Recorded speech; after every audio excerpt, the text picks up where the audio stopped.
नाज़रीन आदाब में मुदस्सिर अहमद इनकलाब न्यूज़ की ख़ास पेशकश के साथ आपके सामने पेश हुआ हूँ। नाज़रीन, गुज़िश्ता दिनों कर्नाटक की हुकूमत ने हुबली में जो तौहीन रिसालत के ताल्लुक़ से जो फसादात हुए थे, उन फसादात में मुलव्विस नौजवानों पर आयद मुकदमों को वापस लेने का फ़ैसला किया। इस फैसले के बाद बीजेपी ने शदीद मुखालिफत की थी, बावजूद इसके रियासती हुकूमत अटल रही। इन तमाम मुकदमों को वापस लेने से पहले हुकूमत ने ख़ुद अपनी तरफ से फ़ैसला नहीं किया है, बल्कि हुबली की जो तंजीम है, अंजुमन तंजीम है, उस तंजीम की जानिब से मुसलसल कोशिशें जारी थी। इस तंजीम ने जब नौजवान जेलों में बंद हुए, जब फसादात होने के फ़ौरन बाद जेलों में बंद किया गया, तो उस वक्त से लेकर सुप्रीम कोर्ट में तक इनकी रिहाई के लिए मुसलसल जदोजहद करते हुए उन नौजवानों को रिहा करवाने में अहम रोल अदा किया। सलाम है हुबली की उस अंजुमन पर जिसने कौम के नौजवानों को रिहा करवाने के लिए एड़ी चोटी का जोर लगाया। ऐसे बहुत कम से कम इदारे मौजूद हैं जो कौम व मिल्लत के लिए पूरी एकसां जदोजहद करते हैं।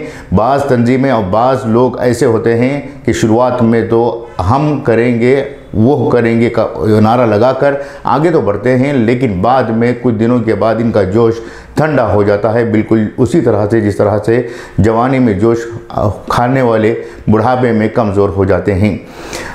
ऐसे ही हालात कर्नाटक के बेंगलुरु के डीजे हल्डी और केजे हल्डी में भी पेश आए थे, जिसमें तौहीन रिसालत के मामले को लेकर बड़े पैमाने पर नौजवानों को गिरफ्तार किया गया था। नौजवानों को यूएपीए के तहत मुकदमे आयद किए गए थे। एनआईए के ज़रिए से उन्हें परेशान किया गया था। मुसलसल उन नौजवानों को परेशानियों का सामना करना पड़ रहा है और आज भी ये नौजवान, इनमें से कई नौजवान आज भी जेलों में बंद हैं। इनका कोई पुरसाने हाल नहीं है। अफसोसनाक पहलू यह है कि कर्नाटक के जो मरकज़ी क़ियादत है, सियासी हो, समाजी हो, मिली हो या दीनी क़ियादत हो, वो उन्होंने भी शुरुआत में तो उन नौजवानों के हमदर्द हमनवा बनकर आगे आए, लेकिन बाद में उन्होंने खामोशी इख्तियार कर ली, जिसकी वजह से आज भी ये नौजवान जेलों में बंद हैं। इस वक्त कर्नाटक में मुख्तलिफ़ उन्वानात, मुख्तलिफ़ तहफ़्फ़ुज़ात के ताल्लुक़ से जलसे और जुलूस तो बड़े पैमाने पर किए जा रहे हैं। अपने आप को कई समाजी, मिली और दीनी क़ायदीन मुसलमानों के रहबरों के तौर पर पेश करने की कोशिश कर रहे हैं और हुकूमत वक्त के सामने अपने आप को मुसलमानों के रहनुमा बनाकर अपने मफादात की तकमील करने की कोशिश कर रहे हैं। लेकिन इन्होंने कभी भी डीजे हल्डी और केजे हल्डी के मामले को लेकर संजीदगी का मुजाहरा नहीं किया। हालांकि कई ऐसे सियासतदान और कई ऐसे दीनी और मजहबी लोग भी मौजूद हैं जिन्होंने डीजे हल्डी और केजे हल्डी के नौजवानों को दिखाकर अपने मफादात की तकमील कर ली है। सवाल ये उठता है कि क्या मुसलमान, आम मुसलमान कुछ लोगों के लिए डोली की तरह हो चुके हैं, जिनके कंधों के सहारा लेकर ये क़ायदीन अपनी अपनी डोलियां उठाने के लिए तैयार हो रहे हैं, अपने अपने मकासद, अपने मफादात की खातिर आम मुसलमानों का इस्तेमाल कर रहे हैं। आखिर कब तक आम मुसलमानों को ये क़ायदीन इस्तेमाल करते रहेंगे, समाजी हो या फिर मजहबी हो? गौर करेंगे, समाजी हो या मजहबी हो या फिर सियासी क़ायदीन हो, ये तमाम के तमाम आज आम मुसलमानों के मसाइल को लेकर सिर्फ अपने मफादात की तकमील कर रहे हैं।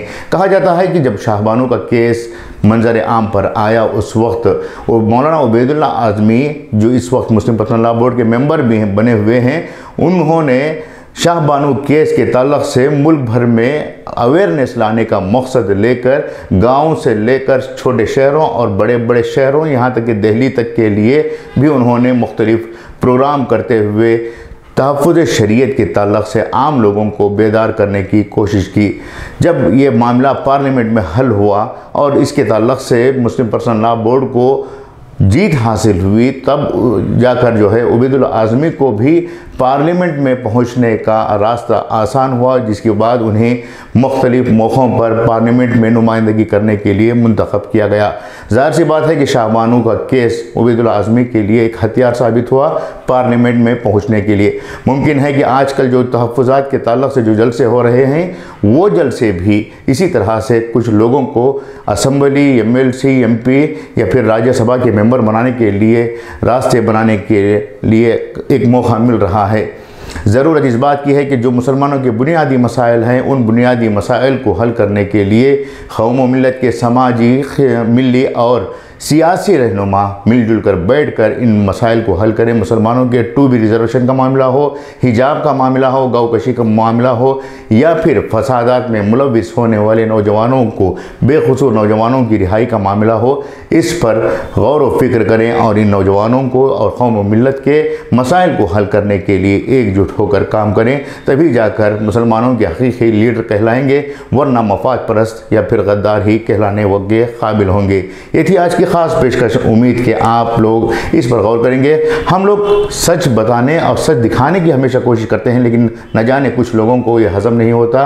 बावजूद इसके हम मुसलसल कोशिश करते हैं कि हमारी बात सच्चाई के साथ आम लोगों तक पहुँचे, भले इस सच्चाई की राह पर हम लोग अकेले ही क्यों ना हों। ये थी आज की खास पेशकश। मैं मुदस्सिर अहमद आपसे इजाज़त चाहूँगा, फिर नई पेशकश के साथ आपके सामने आपके रूबरू होऊंगा। तब तक के लिए इजाज़त दें। शुक्रिया।